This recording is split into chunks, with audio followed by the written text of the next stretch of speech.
Bugünkü dərsimiz 1-ci Dünya müharibəsidir. Başlayaq dərsə.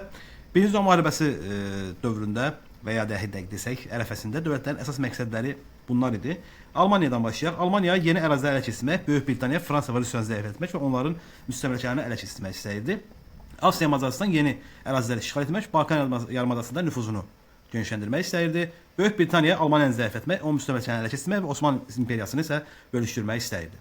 Fransa isə Elzas və Taran cəbhələrindən Almaniyadan geri almaq və Reyn vilayətinin bir hissəsini ələ keçirmək istəyirdi. Və Rusiya isə Almaniyanı iqtisadi cəhətdən zəiflətmək, Balkan yarımadası və boğazları, əsasən Bosfor, Dardanel boğazında hökmranlığı yaratmaq istəyirdi. Osmanlı isə əvvəlki qüdrətini bərpa etmək istəyirdi. İndi Osmanlı sonradan qoşacaq bu müharibəyə, ona qədər də geniş məlumat verəcək. Birinci müharibəsinin başlamasına baxaq. 1914-cü il iyunun 28-də Avstriya Macaristan taxtının vəliəhdi Frans Ferdinandın Serb millətçisi Qavrilo Prinsip tərəfindən öldürülməsi birinci Dünya müharibəsinin başlaması üçün bəhanə oldu. Avstriya Macaristan bu zaman Serbiyaya ultimatum verərək qatili təslim edilməsini istədi, lakin rədd cavabı aldı. Öz müttəfiqini müdafiə etmək üçün Rusiya səfərbərliyə başladı. Buna cavab olaraq Almaniyada səfərbərlik elan etdi. Beləliklə bir terror hadisəsi nəticəsində ilk dünya müharibəsinin başlamasının əsas faktorlarından biri oldu. Böyük Britaniya Xarici İşlər Naziri bu müharibənin başlaması ilə belə bir fikir bildirmişdi. Bütün Avropanın işıqları söndü. Onu biz ömrümüzdə yenidən yanmış halda görməyəcəyik. Müharibənin əvvəlində 3 cəbhə var idi. Daha sonra 4 cəbhə yarandı. Bunlar hansılar idi? İlkin olaraq Şərq cəbhəsi, yəni Rusiya cəbhəsi, Qərb cəbhəsi, Avropa cəbhəsi, Balkan cəbhəsi və sonradan yaranmış olan Qafqaz cəbhəsi. Bu cəbhədə də Osmanlı və Rusiya vuruşurdu. Hərbi əməliyyatlar qısa müddətli uzun planlara əsaslanırdı. Almaniyanın ildırım sürətli planı var idi, Schlieffen planı. Nə idi bu? Alman ordusu zəif müdafiə olunan Lüksemburqu və Belçika ərazisini alaraq oradan Fransaya keçərək Fransız qoşunlarına təslim olmağa məcbur etməli idi və bundan sonra da bütün gücünü Rusiya üzərinə yönləndirməli idi. Schlieffen planı parlaq olduğu qədər də strateji cəhətdən qüsurlu idi. Tarixi təcrübə Britaniyanın Belçikanın işğalı ilə razılaşmayacağını və müharibəyə daxil olacağını göstərirdi. Lakin bu həqiqəti Kaiser və Alman baş qərargahı diqqətindən qaçmışdı. Bu isə Kissingerin diplomatiya əsərində bir fikirdir. 1914-cü ilin hərbi əməliyyatlarına baxaq. Frans Ferdinandın Qavrilo Prinsip tərəfindən öldürülməsindən bir ay sonra müttəfiqi Avstriya Macaristan Almaniya dəstəyi ilə Serbiyaya müharibə elan etdi. Almaniya isə Serbiyanı müdafiə edən Rusiyaya, az sonra Fransa müharibə elan etdi. Alman ordusu Fransanı sürətlə məğlub etmək üçün 1914-cü ilin avqustunda bir tərəf olan Belçika ərazisini işğal etdi. Bu Belçikanın bir tərəfini qorumaqla bağlı müqavilə öhdəliyi olan Böyük Britaniya Almaniyaya müharibə etmək üçün bir səbəbi idi. Schlieffen planına əsasən 1914-cü ilin avqustunda Alman ordusu Şimali Fransaya daxil oldu. Fransa hökuməti Parisi tərk etməyə məcbur oldu, lakin 1914-cü il sentyabrında baş verən Marna çayı döyüş nəticəsində İngilis fransızlar Alman hücumlarını dayandıraraq onları geri oturtdurdu. Fransa təhlükədən və həlledici məlumatdan xilas oldu. Bunun nəticəsində Almaniyanın ildırım sürət müharibəsi isə boşa çıxdı. Almaniya iki cəbhədə, Qərb və Şərq cəbhəsində müharibə almalı oldu. İndi Qalisiyada, yəni Qərbi Ukrayna ərazisində Rus ordusu Avstriya Macaristan ordusu ilə müharibəyə başladı və məğlub etdi. Avstriya Macaristan və Alman qoşunları Rus qoşunlarını və yenidən şərqi Prusiyaya doğru irəlilədi. Lakin şərq cəbhəsində Almanlar təşəbbüsü ələ keçirərək Rusların hücumlarının qarşısını alaraq 1914-cü ilin avqustunda Tannenburg döyüşündə Rus qoşunları tamamilə sarsılaraq məğlubiyyətə uğratdılar. 1914-cü ildə Yaponiyada Almaniya müharibə elan edərək Antanta tərəfindən müharibəyə daxil oldu və uzaq şərqdəki Alman mülklərini, torpaqlarını tutaraq Çini itaət altına almağa başladı. Lakin bu əməliyyat müharibənin gedişinə güclü təsir göstərmədi. Osmanlı imperiyası müharibənin əvvəlində bir tərəf qaldı. Lakin Osmanlıdan sınacaq olan iki Alman gəmisinin Rusiyanın limanlarını və gəmilərini atəş tutması nəticəsində Rusiya 1914-cü ilin oktyabrında Osmanlı dövlətinə müharibə elan etdi. Beləliklə Osmanlı dövləti Çar İttifaqı tərəfindən müharibəyə qoşulmuş oldu. Alman və Osmanlı hərbi komandanlığı Rusiyaya qarşı geniş hücum etməyə qərar aldı. Sonra Fransa və Böyük Britaniya da Osmanlı dövlətinə qarşı müharibə elan etdi. İndi 1915-ci hərbi əməliyyatlarına baxaq. 1915-ci Almaniya və müttəfiqləri əsas zərbəni Rusiyaya qarşı göndərərək onu məğlub edib müharibədən çıxartmaq üçün əsas diqqəti şərq cəbhəsinə yönəltdi. 1915-ci ilin mayında Qollitsa döyüşündə Rus ordusu Alman və Avstriya Macaristan qoşunları məğlub olaraq geri çəkildi. Almaniya və Avstriya Macaristan qoşunları Qollitsa ərazisində cəbhəni yarması Ruslar üçün fəlakətlə nəticələndi. Lakin həmin ildə Rusiyanı müharibədən çıxartmaq, bir tərəf sülh məcbur etmək mümkün olmadı. 1915-ci ildə Almaniya ilk dəfə iki silah növündən istifadə etdi. Qərb tərəfində İngiltərəyə qarşı sualtı qayıqlardan, yəni dənizaltıdan istifadə etdi. Belçika ərazisində isə zəhərli xlor qazından istifadə etdi. Və 1915-ci ildə Antanta İtaliyanın bir sıra ərazi vədləri ilə aldadaraq öz tərəfinə çəkdi. 1915-ci aprelində İngiltərə, Fransa, Rusiya və İtaliya arasında Londonda müqavilə bağlandı. Beləliklə İtaliya Antanta tərəfə qoşularaq Rusiya İttifaqına qarşı müharibəyə başladı.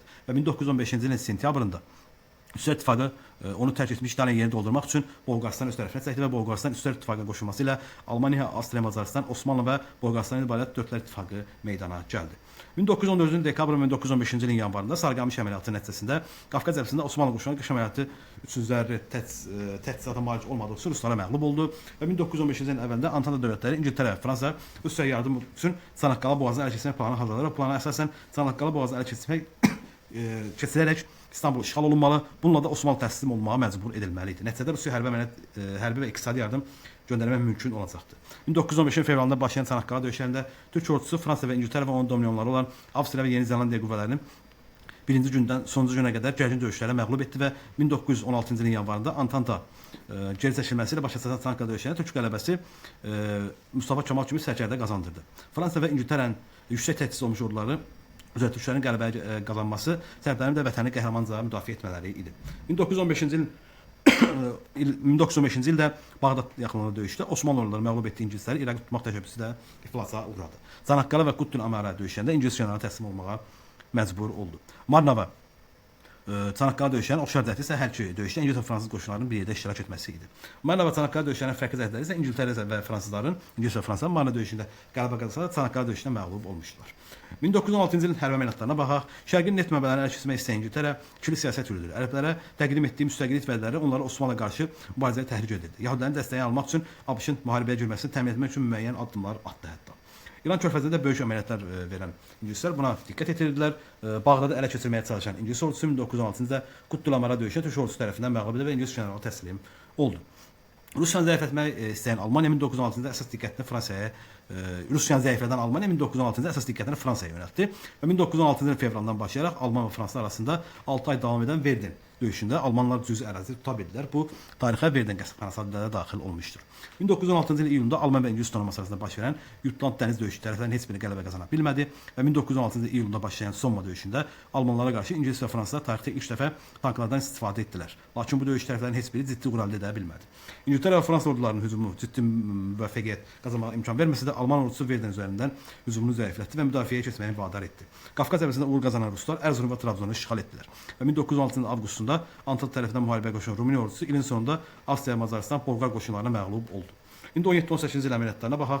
Müharibənin başa çatması bir də 1917-ci ildə müharibə cəlb olunan ölkələrdə müharibə əleyhinə etirazlar dalğası başladı və 1917 fevralında Rusiyada başlayan Burjuva inqilabı nəticəsində monarxiya devrildi, ölkədə müvəqqəti hökumət yaradıldı və 1917-ci ildə oktyabrında Bolşeviklərin cəbhə nəticəsində hakimiyyətə alınması 1918-ci martın 3-də Almaniya müttəfiqliyi ilə Brest-Litovsk sülhü bağlayaraq Rusiya müharibədən çıxdı. Bununla da Almaniya iki cəbhədə müharibədə etməkdən xilas oldu və bütün diqqətini qərb cəbhəsinə cəmləşdirdi.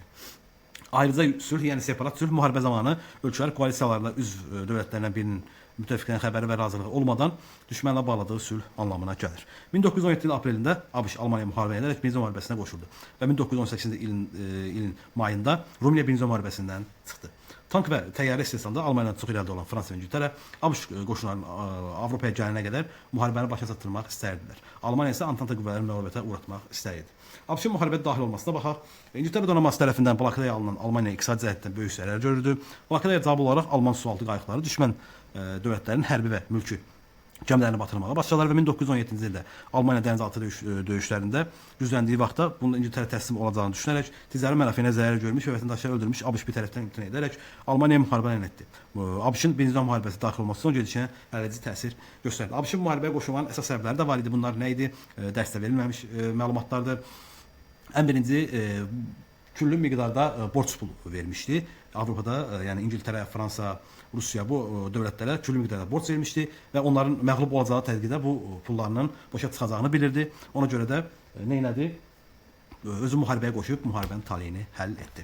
Bundan da əlavə biz onu deyə bilərik ki, ABŞ-da bu müharibə nəticəsində müəyyən bir həm ərazi, həm müstəmləkə, həm də gəlir əldə etmək istəyirdi. Ona görə də müharibəyə qoşulmuşdu. Daha sonra bu zaman Alman komandanlığı yeni hərbi əməliyyatlara başladı və 1917-ci il oktyabrında Kaperata döyüşündə Almaniya və Avstriya Macaristan qoşunları İtaliya ordusunu məğlubiyyətə uğratdılar və 1918-ci il iyulunda Alman qoşunları Parisə doğru irəliləsələr də yenidən Marna çayı sahili döyüşündə ABŞ qüvvələrinin köməyi ilə onların hücumu dayandırıldı. Təşəbbüsü ələ alan müttəfiqlər Fransa, İngiltərə, ABŞ qoşunları Marşal Foşun komandanlığı altında hücuma keçdilər. Marşal Foş kim idi? Birinci Dünya müharibəsi dövründə fransız baş qərargahının rəisi idi və 1918-ci müttəfiq orduların baş komandanı olmuşdu. Balkan cəbhəsində hücuma keçən müttəfiqlər 1918-ci sentyabrında Bolqarıstana təslim olmağa məcbur etdilər və 1918-ci oktyabrında Fələstin və Suriyada məğlub olunduqdan sonra Osmanlı imperiyası Mudros müqaviləsini imzaladı və təslim oldu. 1918 noyabrın 3-də Avstriya Macaristan təslim oldu. 1918 noyabrın 3-də Almaniyada inqilab başladı və monarxiya devrildi və 9-da isə ölkədə respublika quruldu. Və noyabrın 11-də 1918-də Kompaniyya meşəsində fransız marşalı Foşun qərargahında Almaniyanın yeni hökuməti ilə onun rəqibləri arasında barışıq imzalandı. İmzalanan barışığa əsasən Almaniya təslim oldu, bütün cəbhələrdə hərbi əməliyyatlar dayandırıldı və Birinci müharibəsi başa çatdı. Müharibədən sonraki beynəlxalq münasibətləri nizamlamaq və Almaniyanın yeni müharibəyə müqavilə bağlamaq üçün Fransa Parisdə və Versalda konfrans çağırıldı. İndi biz bura baxaq, dördlər ittifaqının məğlub olması səbəbləri nələr idi? Antantadan maddi və canlı qüvvə cəhətdən zəif olması, Almaniya və müttəfiqlərin hərbi texniki və iqtisadi baxımdan geri qalması, təcili qüvvələrin, yəni əsas edək belə ehtiyat qüvvələrinin olmadığı üçün blokadalar nəticəsində iqtisadiyyatın zəifləməsi və orduların təminatının pisləşməsi idi. Birinci müharibəsinin nəticələrinə baxsaq, milyonlarla insan həlak oldu, yaralandı, Avropanın sosial və iqtisadi həyatda böyük zərbə gördü, dünya iqtisadiyyatı və siyasətində Avropanın üstünlüyü zəiflədi, dünya müstəmləkə sistemi böhranın başlanğıcına qoyuldu, Avstriya, Almaniya, Osmanlı və Rusiya imperiya dağıldı və onların yeni müstəqil dövlətlər yarandı. Müharibədə ən çox qazanan ABŞ, İngiltərə, Fransa, Rusiya və İtaliya isə kredit verən dünya həzarına çevrildi. Yəni ABŞ-ın əsas üstünlüyü bundan ibarət olmuşdu. Birinci Dünya müharibəsi dövründə baş verən döyüşlərə sadalasaq isə Qalisiya döyüşü 1914-cü ildə tərəflər Rusiya, Avstriya, Macarıstan idi və nəticədə Rus qoşunları qalib gəlmişdi. Marna döyüşü 1914-cü il tərəflər Almaniya, Fransa və İngiltərə idi. Nəticədə almanların ildırım sürətli müharibə planları puça çıxmışdı. Daha sonra Tannenburg müharibəsi var. Tərəflər Almaniya və Rusiya idi və Ruslar məğlub olmuşdu. Sarıqamış döyüşü var idi. Tərəflər Osmanlı və Rusiya idi və nəticədə Ruslar qalib gəlmişdi. Çanaqqala döyüşləri 1915-ci ildə Almaniya və Antanta, yəni İngiltərə, Fransa və onların İngiltərənin dominionları arasında baş vermişdi. Antanta qoşunları məğlub olmuşdu. Daha sonra biz deyə bilərik, Bağdad döyüşü 1915-ci il Almaniya və Antanta yenə İngiltərə və Fransa arasında nəticədə məğlub olan İngilis fransızlar İraqı tutma planları başa çıxmışdı. Gorlitsa döyüşü var idi 1915-ci tərəflər Almaniya, Avstriya, Macarıstan və Rusiya idi. Nəticədə Ruslar ağır məğlubiyyətə uğramışdı.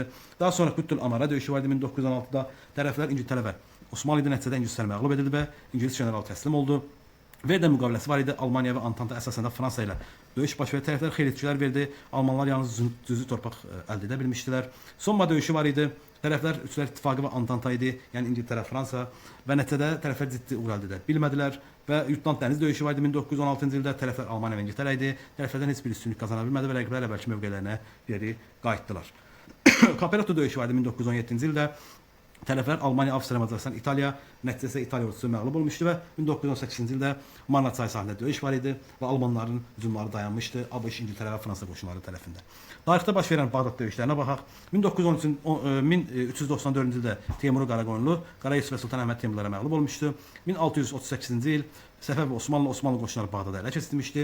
4-cü Muradın başçılığı 1733-cü ildə Səfəv və Osmanlı Nadir xan qalib gələrək Əhməd Paşa ilə Bağdad sülhü imzalamışdı və 1915-ci ildə Osmanlı İngiltərə arasında olmuşdu. Məğlub olan ingilislər İraqı tutma təşəbbüsü iflasa uğramışdı. Müharibədə belə deyək zərəri mülki əhali görmüşdü. Hətta biz bura nə deyə bilərik ki, iş qabiliyyətində olan kişilər hamısı cəbhədə olduğundan qadınlar, uşaqlar, qocalar, əsirlər, müstəmləkədən gətirilən işçilər arxa cəbhədə zavod fabriklərdə, kənd təsərrüfatı sahəsində məcburi işləyirdilər. Və bu da dövlətə təbii vasitəsindən istifadə edirdilər, yəni bu çatışmazlıq nəticəsində və biz bunu görəcəyik ki, 1916-dan başlayaraq arxa cəbhədə su çağırışları yüksəlirdi. Müharibə zamanı qiymətlərin artması, iş saatlarının uzadılması, ərzaq kartoçkaların tətbiq olunması insanların vəziyyətini çətinləşdirir və müharibədən narazı olan əhali öz etirazlarını təşkil etməklə bildirirdilər. Uydurma erməni soyqırımı var idi. Bu nə idi? 1915 aprelində Van'da qiyam qaldıraraq dinc müsəlman əhaliyə qarşı və türklərə qarşı qətl etməyə başladılar və hətta onlar Antantaya qarşı casuslıq fəaliyyətini də həyata keçirirdilər və dinc əhali, burada yaşayan insanlar, həm müsəlmanlar olsun, həm Yunan və Yahudilər olsun, erməni terroruna məruz qaldılar və 1915-ci aprelin 24-də Osmanlı dövləti bu işdə günah olanları həbs edilməsi haqqında əmr verməsi nəticəsində ermənilər hər il bu günü soyqırım günü kimi qeydə verirlər, lakin bu belə olmamışdır və Dünya müharibəsi dövründə ABŞ hökuməti bu qanundan daha sərtini yaponlara qarşı həyata keçirmişdir, lakin bu elə də tarixdə bilinməz haldadır. Birinci müharibəsi dövründə müqayisələrə baxacaq. Məsələn, Fransa və İngiltərə haqqında Almaniya müharibə etmişdi. Çanaqqala döyüşlərində məğlub olmuşdu. Somma döyüşlərində iştirak etmişlər və Almaniya ilə Kompaniyya barışığında imzalanmış müharibədən qalib dövlət kimi çıxmışlar. Rusiya və Rumeniyaya baxaq.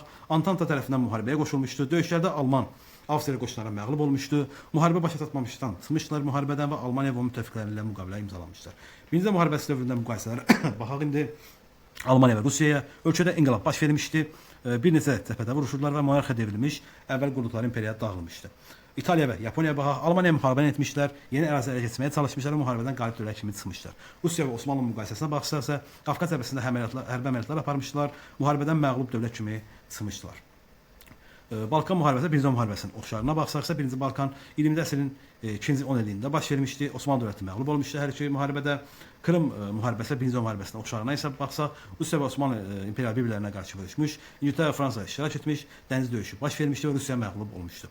1-ci müharibəsinin hərbi əməliyyatlarını müqayisə etsək isə 1914 və 15-ci illərə uyğun olaraq Alman qoşunları müəyyən uğurlar əldə etdi. Almanlar iki cəbhədə Rusiya və Fransaya qarşı müharibə aparmalı oldu, Ruslar Qafqaza uğur əldə etdilər. 1914 və 18-ci illər müharibələrə baxsa, Almanlar Paris üzərinə hücumu uğursuzluqla nəticələndi və müharibədə Qafqaz cəbhəsi mövcud idi.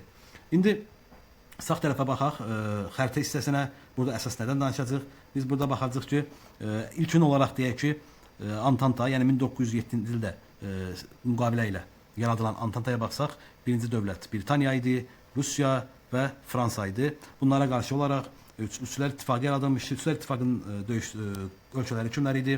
Avstriya, Macaristan, Almaniya və İtaliya idi. Və 1915-ci ildə İtaliyanın Antantaya qoşulması ilə biz görəcəyik ki, İtaliya buradan çıxır və Antantaya qoşulur və Antantanın üzvü olur, üzvü kimi çıxış eləyir və buna görə də biz baxacağıq ki, İtaliyanın çıxması ilə daha sonra Osmanlı'nın bu müharibəyə qoşulması, Osmanlı artıq olacaq